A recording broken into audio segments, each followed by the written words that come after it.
بسم الله الرحمن الرحيم.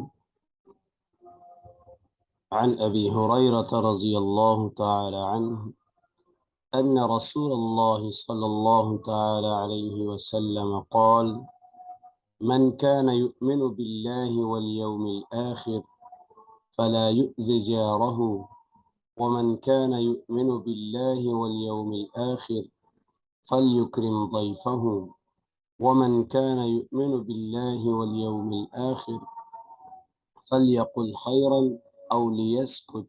متفق علیہ۔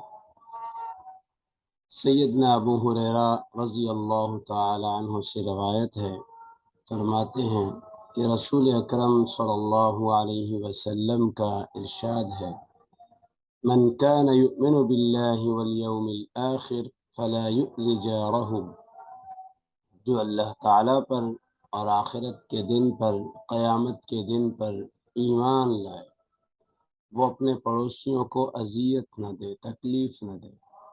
وَمَنْ كَانَ يُؤْمِنُ بِاللَّهِ وَالْيَوْمِ الْآخِرِ فَلْيُكْرِمْ ضَيْفَهُ، اور جو اللہ پر اور آخرت کے دن پر ایمان لائے وہ اپنے مہمان کا اکرام کرے۔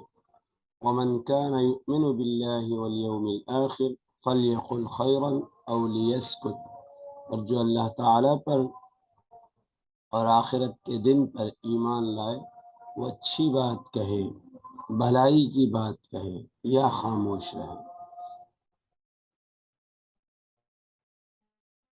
متفق علیہ، بخاری اور مسلم شریف کی حدیث مبارک ہے۔